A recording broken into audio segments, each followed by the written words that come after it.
تذكر يوما كنت تعانق دمعة الفكر تناجي الله في صبر وترجو رحمة تسري.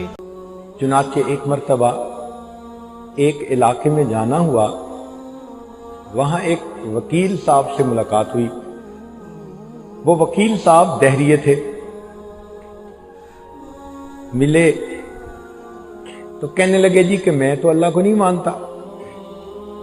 ہم نے اسے سمجھانے کی کوشش کی مگر وہ سمجھنے پر آمادہ ہی نہیں تھے. کہنے لگے جی جتنے آپ اللہ سے ڈرتے ہیں میں نہیں ڈرتا. جب اس نے یہ الفاظ کہے تو یہ آج سمجھ گیا کہ یہ ضد پر ہے، حمیت الجاہلیہ. اس وقت یہ بات نہیں مانے گا.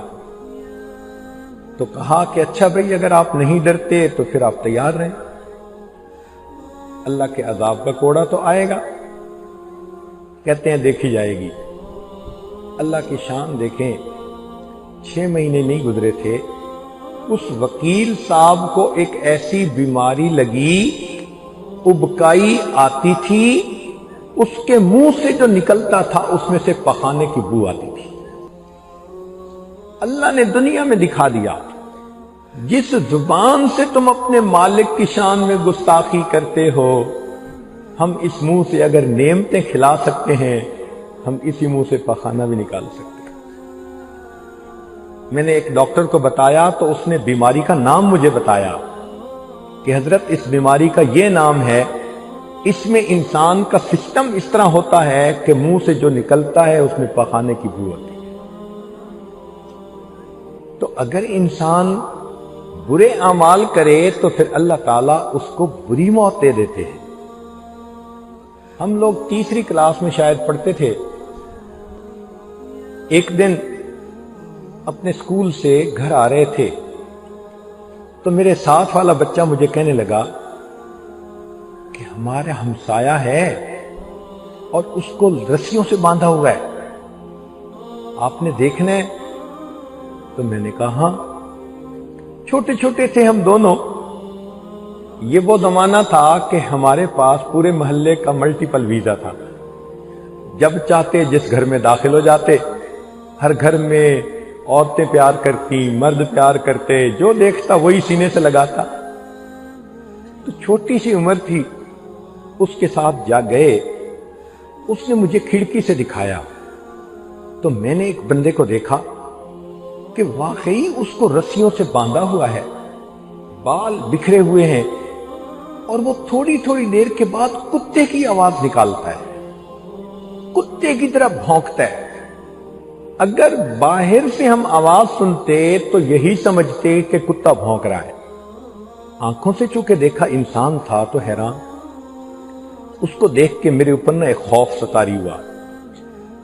خیر میں گھر گیا، جا کے والدہ کو بتایا، امی آج سکول سے آتے ہوئے راستے میں یہ واقعہ پیش آیا. تو پہلے تو امی نے ڈانٹا تم گئے کیوں؟ میں نے کہا دوست نے کہا تھا تو میں نے کہا میں دیکھ لیتا ہوں. تو امی نے کہا بیٹا وہ ساری عمر بھونکتا رہا، اب اس کو بھونکتے ہوئی موت آئے گی. میں اس بات کو نہیں سمجھ سکا. 2-3 دن کے بعد اس بندے کی وفات ہوئی. جب وفات ہوئی تب والدہ نے کہا کہ وہ نبی علیہ السلام کے اصحاب پر تبرہ کیا کرتا تھا، اس کی سزا یہ ملی اللہ نے موت سے پہلے کتے کی طرح بھونکتے ہوئے موت عطا فرمائی. تم ساری زندگی میرے محبوب صلی اللہ علیہ وسلم کے اصحاب کی شان میں گستاخیاں کرتے رہے، اب تمہیں بھونکتے ہوئے دنیا سے جانا پڑے. تو نیک اعمال کا یہ نتیجہ کہ اچھی موت آتی ہے، اور برے اعمال کا یہ نتیجہ کہ انسان کو آخر میں برے وقت پہ موت آ جاتی ہے. اور زندگی میں بھی پھر ان گناہوں کی وجہ سے مصیبتیں آتی ہیں. اصول یہ ہے علی قدر تقوی اللہ تأتی المواہب وتأتی علی القدر الذنوب المصائب، کہ جتنا انسان نیکی کرے اتنا اللہ رب العزت کی طرف سے رحمتیں آتی ہیں، اور جتنا انسان گناہ کرے اتنا اللہ کی طرف سے اس پر مصیبتیں آتی ہیں۔ وہب بن منبہ کہتے ہیں رأیت فی بعض الکتب المنزلہ یا عبدی اتینی، اے میرے بندے میری اطاعت کر، فیما امرتک، جو میں نے تجھے حکم دیا، ولا تعلمنی بما یصلحک، مجھے مت بتا کہ تیرے لیے بہتر کیا ہے، انی عالم بخلقی، میں نے پیدا کیا اپنی مخلوق کو، میں ان کو جانتا ہوں، انما اکرم من اکرمنی، میں اس کا اکرام کروں گا جو میرے حکم کا اکرام کرے گا، وَأُهِينُ مَنْ هَانَ عَلَيْهِ أَمْرِي، اور میں اس بندے کو ذلیل کروں گا جو میرے حکم کو ہلکا سمجھے گا، وَلَسْتُ بِنَاظِرٍ فِي حَقِّ عَبْدِي، اور میں بندے کے حق میں اس وقت تک نہیں دیکھوں گا حَتَّى يَنْظُرَ عَبْدِي فِي حَقِّي، جب تک کہ بندہ میرے حق کو نہیں دیکھے گا۔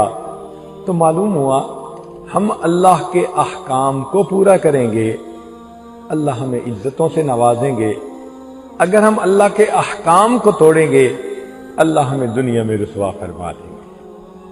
چنانچہ گناہوں کے آثار میں سے ایک یہ بھی ہے کہ اب اللہ الا ان یذل من عصاہ فی الدنیا والآخرہ، اللہ تعالیٰ نے اس بات کا فیصلہ کر دیا کہ جو اللہ رب العزت کی نافرمانی کرے گا اللہ اس کو دنیا آخرت میں ذلیل فرمائے گا۔ وما اذنب عبد فی اللیل، اور بندہ رات کو گناہ نہیں کرتا، الا اصبح، مگر وہ اس حال میں صبح کرتا ہے، ومذلتہ علی وجہہ، کہ ذلت گناہ کی اس کے چہرے کے اوپر نظر آ رہی ہوتی ہے۔ تو انسان رات کو گناہ کرتا ہے، صبح کے وقت چہرے پر پھٹکار پڑی ہوتی ہے۔